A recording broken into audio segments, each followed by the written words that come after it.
Hello guys, in today's video I'm gonna show you how to hide similar products on your account on Pinterest easy and quick.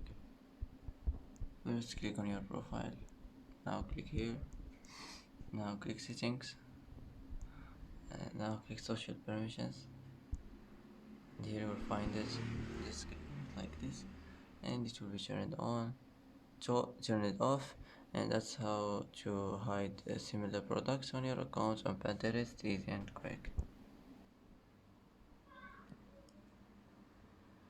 And that's it for today's video. If you like this video, don't forget to like and don't forget to subscribe.